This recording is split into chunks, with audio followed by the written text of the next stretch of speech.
Olá pessoal, o meu nome é Ana Paula Lemes de Souza e eu sou integrante do grupo de pesquisas Margens do Direito. Eu sou pesquisadora, professora, mestra em Direito pela FDSM e colunista na Editoria de Justiça da revista Carta Capital. Considerando o período da pandemia e o isolamento social, eu decidi falar hoje sobre direito e pandemia. E por isso o título do vídeo, Direito Pandêmico, em que eu vou pensar a respeito de alguns temas dentro da ecologia política, trazendo para reflexão dentro da teoria do direito.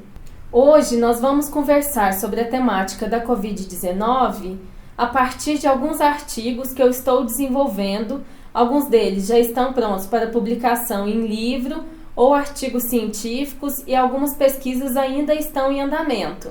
Já de início, eu gostaria de conversar com vocês a respeito da forma pela qual eu entendo a Covid-19. Eu gosto de pensar na Covid-19 através do conceito de acontecimento de Deleuze-Guattari, que é algo que altera a forma como nós enxergamos o passado e, portanto, modifica as dimensões já habitadas, mas que, igualmente, abre o futuro, novas conexões. Então, a Covid-19 é um acontecimento socioespacial que coloca em aporia algumas diferenças que foram estabelecidas, notadamente a partir da modernidade, e em especial a diferença entre natureza e cultura, provocando em algum sentido alguma desnaturalização.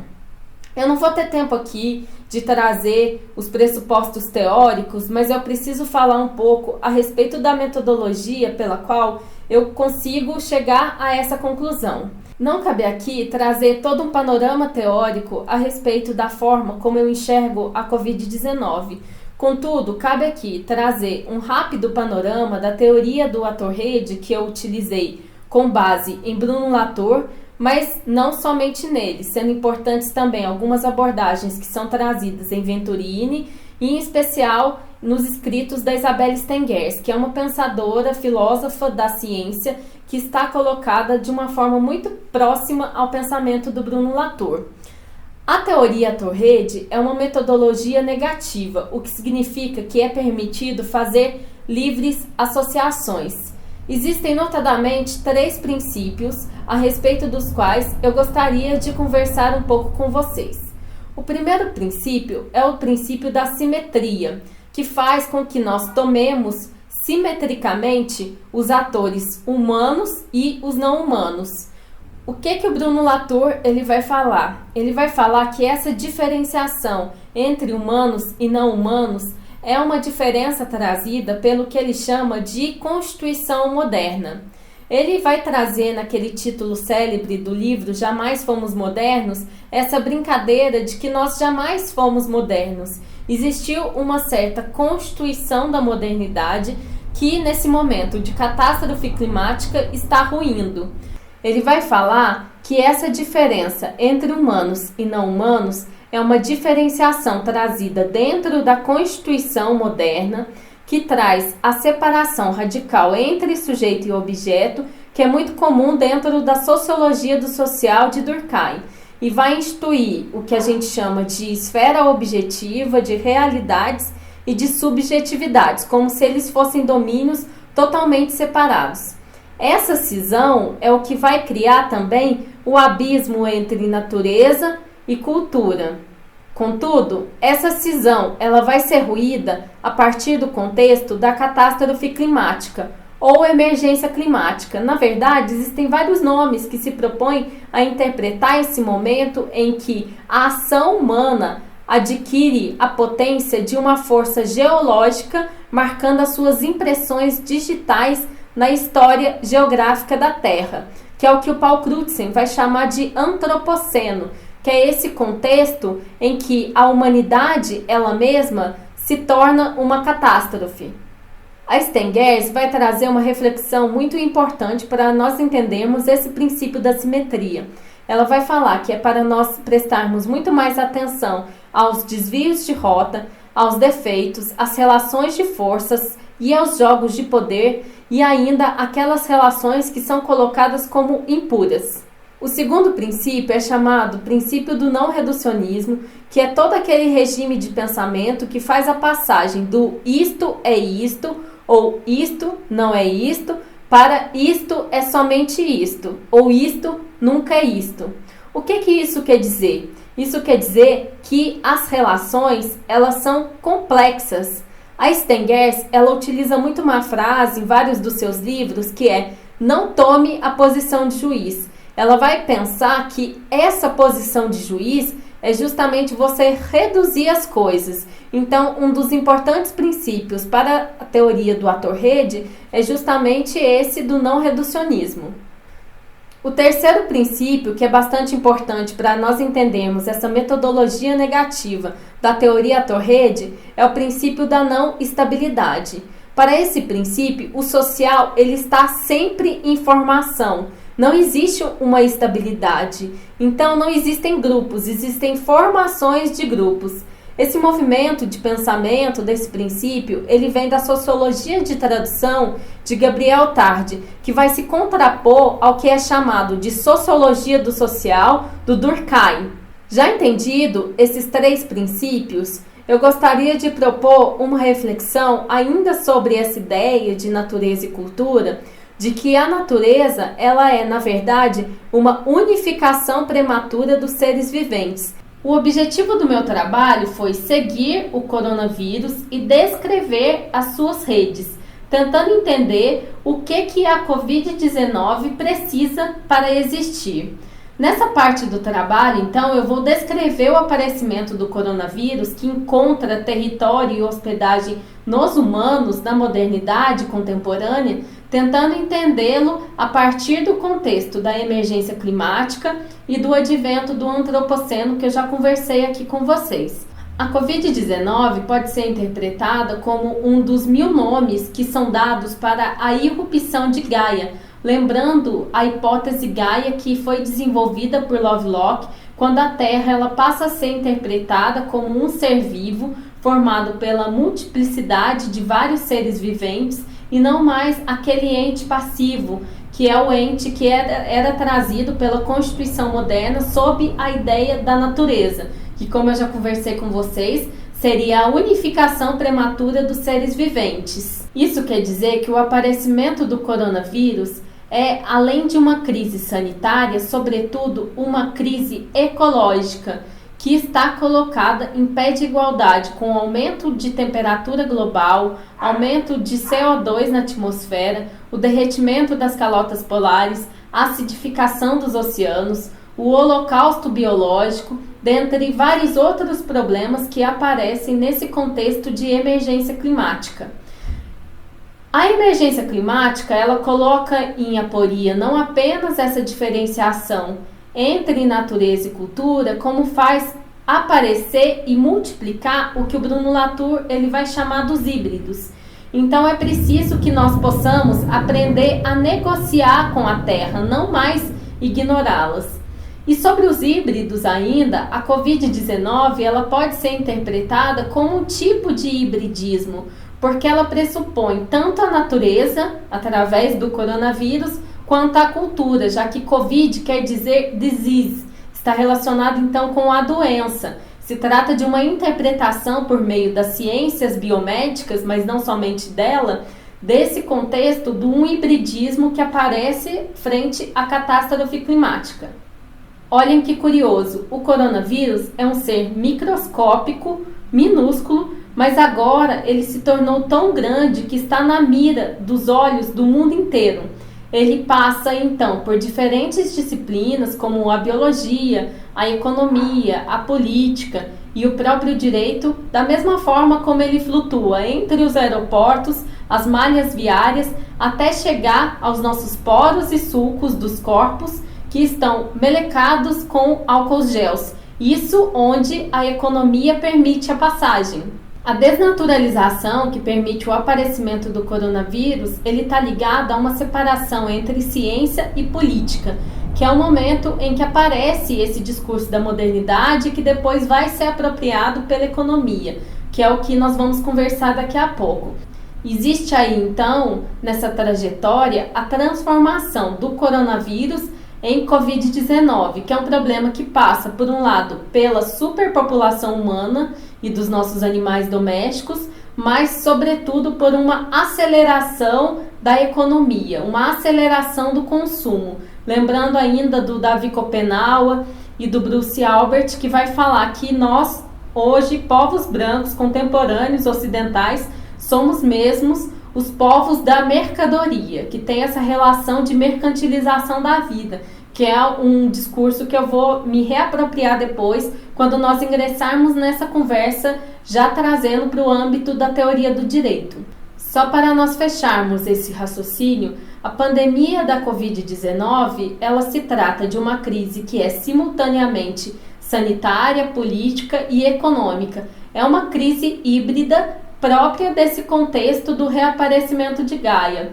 Algumas pesquisas, inclusive, têm indicado, e eu me debrucei sobre muitas delas, que as próximas pandemias e, portanto, o aparecimento de novos patógenos, provavelmente nos próximos anos, vão estar relacionados à derrubada e ao desmatamento da Amazônia, que também tem a ver com todo um modo de vida, um modo de produção agroexportador, que é o vigente no mundo contemporâneo. Foi publicado recentemente um estudo de que em 2019, a cada 1 minuto, era derrubado 3 maracanãs de floresta, o que já era um índice assim, extremamente preocupante. Agora, em 2020, são 8 maracanãs a cada minuto. Então, se por um lado existem as pessoas que estão preocupadas e fazendo isolamento social, nós temos todo esse poder facínora do capitalismo que continua e até aprofunda e acelera a destruição da floresta, da natureza e do bem viver, que é uma coisa que está muito conectada a essa constituição da modernidade. Já entendida toda essa trajetória através da qual o coronavírus ele se transforma em Covid-19, nós podemos passar para a segunda etapa dessa nossa conversa. Nessa etapa, eu contei com a contribuição de um amigo e pesquisador chamado Rafael Viana, que inclusive assina um artigo comigo, quando nós vamos tentar entender a forma pela qual a disciplina da economia ela adquire uma potência viral, transformando-se em uma segunda natureza e criando, na modernidade dos humanos, um território de hospedagem e reprodução.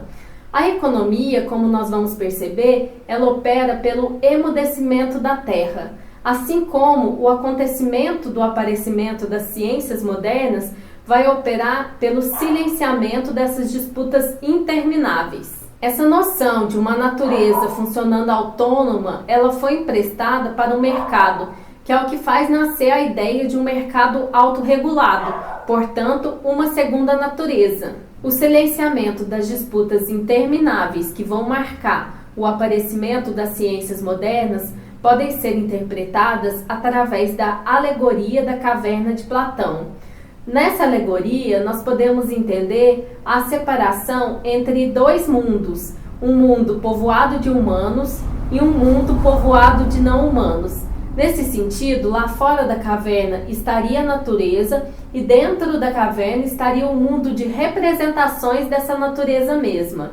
E o cientista é aquele que vai promover o acesso a essas 2 casas, como se ele ocupasse e galgasse nesse momento um privilégio indiscutível de poder funcionar como um porta-voz oficial dessa realidade que é colocada em disputa. A partir desse momento, começa-se a cultivar uma diferença entre o que é social e, portanto, humano, e o que não é social, o não humano, que é chamado, dentro das disciplinas da ciência moderna, de objetos. Então se inaugura uma diferença que ela é muito importante na constituição dos modernos, que é essa diferença entre sujeito e objeto. Da mesma forma que as ciências modernas elas vão aparecer para provocar o silenciamento das disputas intermináveis por uma pseudo-voz dessa natureza, a economia ela também vai tentar afirmar a sua autoridade como um saber legítimo, invocando uma natureza também para regular o seu próprio funcionamento. Ela vai invocar, inclusive, a existência de leis. Da mesma forma como o direito ele vai se banhar muito nesse território, através de uma operação de naturalização dessas disciplinas. Então, não nos sou estranho que, frente ao aparecimento da economia como essa segunda natureza, apareçam frases como CNPJs na UTI ou ainda falando-se em sinais vitais da empresa. Nós podemos dizer que a economia ela foi equipada dessas mesmas armas argumentativas da primeira natureza. Só que mercado não pode ser bem viver. A natureza, essa sim, unificada pelos cientistas para pôr fim às disputas intermináveis, ela sim é um bem viver. Então, o que nós vemos é você invocar uma certa natureza dessa economia, mas para evitar as interferências que são indesejadas na economia por parte do poder. É como se nós crêssemos que a economia ela fosse uma presidente da vida social, que é o que justamente vai provocar o aparecimento do capitalismo, que como a Stengers ela vai falar, ele exerce um poder de fascínio, um poder que é fascínora, que na verdade é um poder muito parecido com a feitiçaria, né? Inclusive ela vai analisar o aparecimento e a disputa entre as ciências modernas com a feitiçaria, como que essas ciências modernas elas vão se regular e como um saber autorizado tecnicamente. O que vai acontecer é que no antropoceno a economia ela não consegue mais acompanhar os constrangimentos ecológicos que são provocados pela emergência climática, que é o que nós chamamos de rompimento de Gaia, do qual a Covid-19 é um dos seus expoentes ou um dos seus 1000 nomes. Então a economia, que era invocada como uma segunda natureza e que apresentava ares de grandeza maníaca, ela começa também a se desnaturalizar, da mesma forma como houve uma desnaturalização com a separação entre ciência e política. A nossa conclusão nessa parte do trabalho é que a economia ela vai se banhar nessas mesmas águas que propiciaram o aparecimento das ciências modernas para apelar a essas leis da natureza para silenciar uma polifania de alguns dos reclamantes que consolidavam uma posição ali de resistência em relação à emersão desse saber. Já concluída essa parte, agora nós vamos tentar entender o que essa narrativa ela tem a ver com a teoria do direito. A Stengers, como eu já disse em algum momento aqui da nossa conversa, ela foi uma filósofa da ciência. E como filósofa da ciência, ela tentou politizar a ciência, mas não foi um politizar de fora para dentro. O Viveiro de Castro ele vai falar que enquanto essa concepção de esquerda ela faz uma naturalização da política, o que os pensamentos de Isabelle Stengers e Bruno Latour eles vão fazer, na verdade, é uma politização da natureza. Não é dizer tudo é político, mas entender que a natureza ela emerge como um saber a partir de uma certa politização de umas relações que vão construir mundos.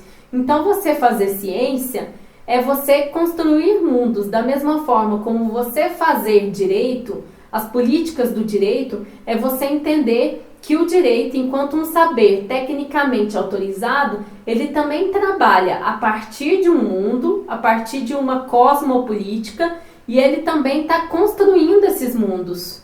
Aí entra uma concepção fundamental de Donna Haraway, que é entender o saber como um saber territorializado, um saber geograficizado. Então, nós podemos entender que o direito moderno, assim como as ciências modernas, ele parte de uma ideia de cosmopolitismo, como uma ideia de tolerância. Você quer dizer, eu tolero aquele outro, né? Quando nós falamos, por exemplo, em crenoterapia, que é uma outra área de estudos que eu produzo muitos trabalhos, nós estamos entendendo que levar em consideração a crenoterapia é levar em consideração uma representação do mundo. Mas quem tem acesso a esse mundo é somente a ciência moderna. Quer dizer, nós toleramos esse outro, mas tomamos essa tolerância como uma crença, não como se fosse uma representação, não um mundo em si próprio, né? Nós acabamos inviabilizando a ideia, a concepção desse outro como um regime de verdade, porque somente os modernos, na nossa concepção, é que têm acesso a essa realidade através das ciências modernas. E trazendo para a questão do coronavírus, se nós estamos falando de um aparecimento de um dos nomes da irrupção da Terra, também é uma forma através da qual se rui essa Constituição moderna.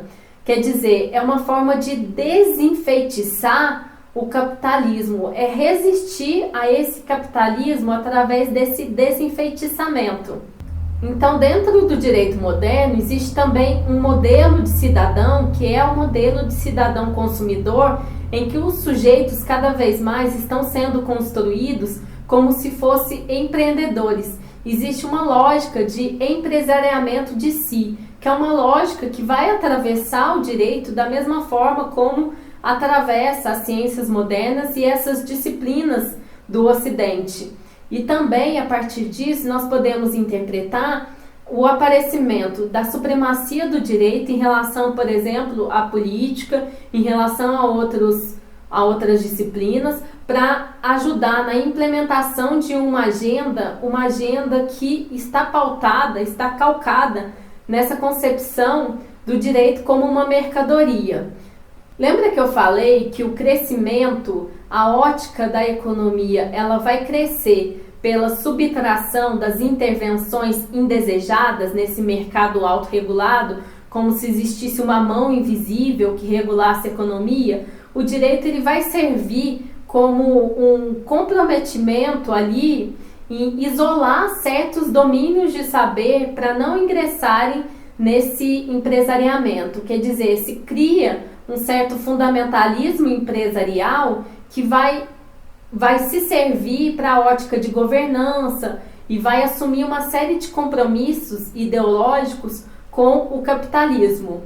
Essa criação desse modelo de empresariamento de si se trata de uma interpretação do direito dessa naturalização da economia, que é quando o cidadão, o indivíduo, ele passa a se tratar como uma empresa, e isso gera toda uma situação de precariedade em relação ao regime dos trabalhos, mas também em relação à destruição da terra. Existe uma certa passagem, entre um modelo de autonomia de contrato para uma autonomia do consumo. Aí aparece também uma transferência para a família de uns riscos dessa reprodução da vida capitalista. Por isso não soa estranho você reaparecer com a dimensão da família, agora em pleno século XXI, com essa esfera de peguem armas, cada um por si, porque existe uma interpretação também por meio do direito dessa ótica extremamente burguesa que é a ótica do indivíduo. Esse indivíduo ele vai impactar na tradução desse direito e surge uma ótica de securitização, quer dizer, só tem direito se você pode pagar por ele. Existem vários exemplos que eu poderia trazer dentro do direito, como a questão da própria liberdade, Você é livre desde que seja para se tratar como um capital humano. Nós podemos também interpretar a ideia da precarização, da perda dos direitos, da ausência de contrato de trabalho, que é o que tem sido chamado de uberização, como uma substituição dessa lógica de direitos por uma lógica de securitização, que tem a ver também com essa Constituição moderna e com essa ótica calcada meramente na tolerância e não no reconhecimento do outro. Cada vez mais a ideia de pessoa física ela vai ser interpretada muito próxima da ideia de pessoa jurídica, Da pessoa ela se interpretar como uma mercadoria, como se fosse uma empresa.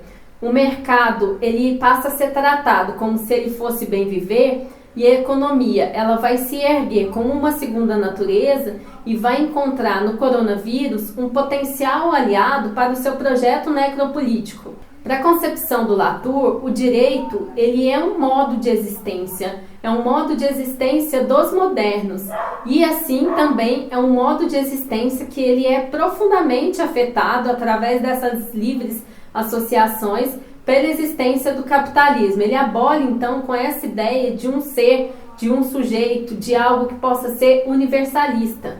E cada vez mais o direito ele vai se transformando em uma mercadoria. A Isabelle Stengers ela traz para reflexão um conceito que eu acho muito interessante, como todos os conceitos que ela traz, que é a ideia de alternativas infernais, que é um modo de operação do discurso quando o progresso ele perde o seu poder de seduzir. É aquela lógica de mais direitos e menos empregos, ou mais empregos e menos direitos, que é quando o direito ele incorpora esse modelo de vida, esse modo de existência, que é o reino da economia como uma segunda natureza, e reorganiza o Estado e acaba também traduzindo, através das decisões, esse nexo entre o capitalismo e o Estado. O direito, então, como uma tecnociência, que, na minha concepção, está muito relacionado também à supremacia do direito em relação à política, que é uma forma também de despolitização.